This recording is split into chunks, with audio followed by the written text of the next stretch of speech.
This is Argentina, the home of Messi. Other than its football legends, the country is famous for incredible natural landscapes, rich cuisine, and a unique culture. Argentina is the second largest country and economy in South America. Argentina is infamous for terrible economic management and egregiously corrupt politicians. Its economy is highly unstable, with an inflation rate of 138%, rampant poverty, and a worthless currency. JP Morgan forecast inflation could reach 210% by the end of the year.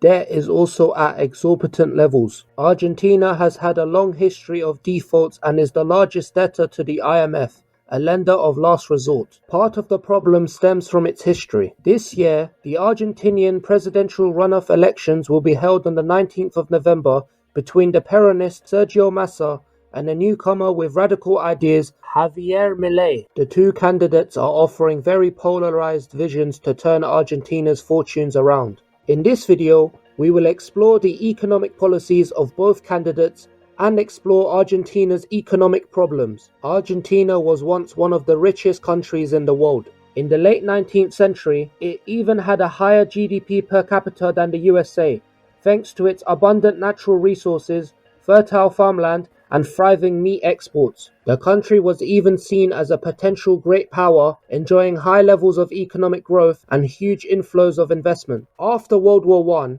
growth slowed as the countries investing in Argentina were broke, which meant foreign investment mostly dried up. Many foreign consumers couldn't afford to import Argentinian products like meat and wine. Things were never the same when in 1929 the Great Depression came. Economic troubles brought by the Depression gave rise to a military dictatorship in 1930. This disaster transitioned Argentina from a stable and conservative country to a chaotic and radical one, while also permanently reversing its status as a world-leading economy. Political turbulence became commonplace. Between 1930 to 1976, the country saw 12 total coup attempts and numerous military dictatorships. In 1946, Juan Perón was elected the president of Argentina. He came into office promising social reforms and to make Argentina self-sufficient. As such, the size of the bureaucracy was doubled and the state nationalized many industries including banks and railways. Labor market reforms were brought in which included better wages and shorter hours. Perón also promised to shrink inequality and began a significant redistribution of wealth campaign. Public investment was increased and protectionist policies brought in. These efforts sparked a short-lived boom in his first term. By Perón's second term,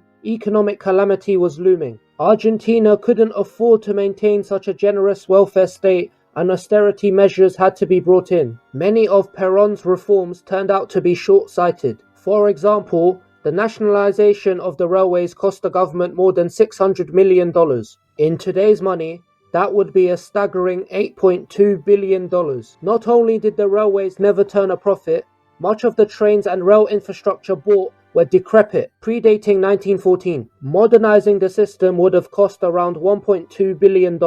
Corruption was out of control as Perón filled many top positions with his cronies instead of capable officials. The uncontrolled spending built up huge debts and sent inflation through the roof. Protectionist policies and excessive bureaucracy meant that many Argentinian firms faced no foreign competition and were deeply inefficient, making them zombie companies. Efforts to industrialize ruined the agricultural sector, which was a major employer and exporter. Social unrest followed and a coup in 1955 sent Perón into exile. As part of Perón's mixed legacy, his ideology survives in the form of Peronism, which is still a mainstream belief in Argentina today. Peronists have dominated Argentinian politics for the past 20 years. Nevertheless, their policies are stuck in the past and they have failed to catch up with the modern global economy. The rapid growth and collapse cycles continues to haunt Argentina to this day. Every few years, a political movement will emerge promising to alleviate the economic woes. However, they all inevitably fail due to bad policies and corruption while creating huge debts in the process. From 2020 to 2022,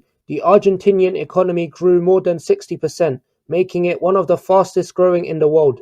unemployment fell, and exports grew. However, this growth was mostly spurred by government spending after they narrowly avoided a debt default. For example, in 2022, the government spent a grand total of $12.5 billion on energy subsidies, accounting for 2% of Argentina's GDP. A large part of the budget also goes towards paying costly public sector workers and pensions. This invokes an opportunity cost whereby money could have been allocated for better use, such as investing in infrastructure or technology. Due to its history of defaults, Argentina found it hard to find any lenders. So to fund government spending, the central bank started printing more money. Higher money supply decreases its value and creates inflation. As the GDP to debt ratio is around 80%, this growth would have been unsustainable. The economy is now back in turmoil, with triple-digit inflation and 40% of the population living in poverty. To ease inflation, the central bank has raised interest rates to 133%. However, monetary policy generally has a long time lag,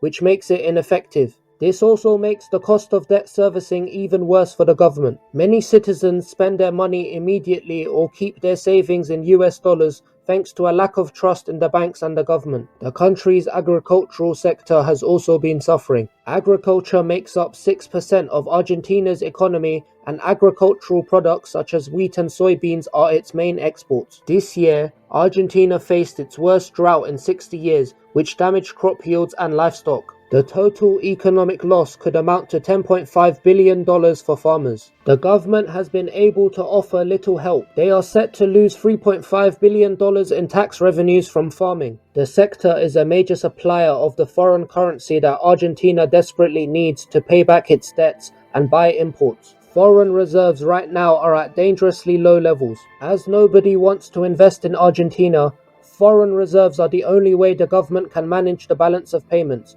Less exports also hurts the peso as demand dwindles. There has been a lack of political will for change. Of course, in the run-up to an election, many empty promises were made, and throughout a term, none will be fulfilled. Peronists have won 10 of the past 13 elections, overseeing 5 recessions in the past 10 years. For the long term, painful austerity is a necessary evil to get debt and inflation under control. Except proposing such a measure is certain political suicide, which means many politicians keep adding to the problem instead of fixing it. Things may change this year with our 2 candidates in the runoff. The Peronist hopeful Economics Minister Sergio Massa has overseen this current debacle of inflation and second-rate currency. He has promised to normalize Argentina's economy without cutting welfare. Massa also stated his government would be one of unity, claiming himself to be someone who believes in dialogue and consensus. Massa also wants to develop the fossil fuels and mining sector. Argentina has ample reserves of lithium and copper, which are important components for many products such as electric cars and power cables. Energy infrastructure such as pipelines would be built to help the shale industry. Tax breaks would be given to small businesses to ease some pressure. Education would be reformed to provide a stronger emphasis on STEM subjects and improve the human capital of Argentina. However, due to his dysfunctional time in office, many are skeptical. There is also a question of how Massa would fund his ideas as money is tight. Many voters are demanding a change. On the other side, we have Javier Milei, a former economist who offers much more radical reforms. He wants to roll out a huge privatization scheme, selling off many state-owned companies to improve efficiency and cut government expenditure. This could raise significant revenue which can be used to pay off some of Argentina's debts. Promises to slash spending by 15% of GDP were also made. Energy subsidies would be cut and the number of government departments would fall from 18 to 8. This would severely reduce state involvement in the economy. Corruption would be tackled by abolishing the ministries of education, health, and social development, as Milei believes them to be the safes where politicians steal from. Milei has criticized previous governments for overly generous welfare and has called social justice an aberration. Milei also wants to dollarize the economy and abandon the peso. He has been particularly scathing of the central bank for printing too much money. In 1991, a peso to dollar convertibility program helped bring inflation back down to single digits from 20,000% in 1990. Milei is hoping to replicate the success of that scheme with his dollarization campaign. He hopes adopting the US dollar would hopefully restore some confidence in the economy and slow inflation. Milei argues Argentinian society has already rejected the peso in favor of the US dollar anyway. It is believed Argentinians have the most US dollars anywhere outside the USA. However, dollarization represents the loss of monetary autonomy. Argentina will no longer be able to adjust the money supply or set interest rates according to the national interest. A new monetary stabilization fund would be created to replace the central bank. On trade matters, Milei wants to leave the Mercosur trade bloc. He believes it to be a poor quality customs union that harms Argentina. Leaving Mercosur could blemish commerce with Brazil, who is Argentina's biggest trading partner. Some voters are put off by the sweeping reforms proposed by Milei.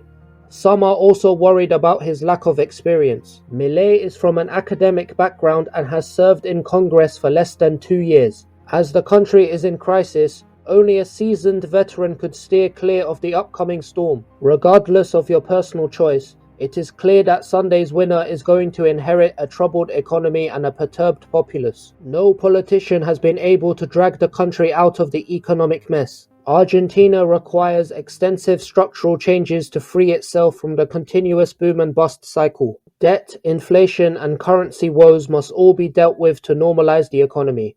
For now, one can only wait and hope for the best as the future unfolds. Thank you very much for watching. If you liked the video, please feel free to leave a thumbs up and a comment. Don't forget to subscribe for more captivating content.